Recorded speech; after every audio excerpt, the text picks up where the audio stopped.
இன்றைய புனிதர் புனித பெஞ்சமின்.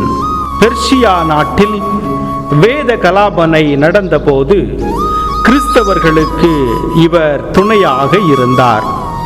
அந்த வேத கலாபனைக்கு காரணம் அங்கிருந்த ஆயர் பிற மதத்தவருடைய கோவிலை எரித்ததுதான் அதனுடைய காரணமாக இருந்தது.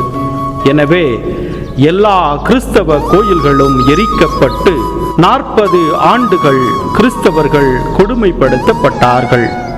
பெஞ்சமின் தப்பித்து ஓடியிருக்கலாம். ஆனால் நற்செய்தி அறிவிப்பதில் அவர் துணிந்து நின்று வேத சாட்சியாக தன்னையே அர்ப்பணித்தார். இந்த அளவிற்கு விசுவாசத்தின் நாயகனாக, துன்பத்தில் துவண்டு போகாதவராக இறைவனுக்கு சாட்சிய வாழ்வு வாழ்ந்திருக்கின்றார்.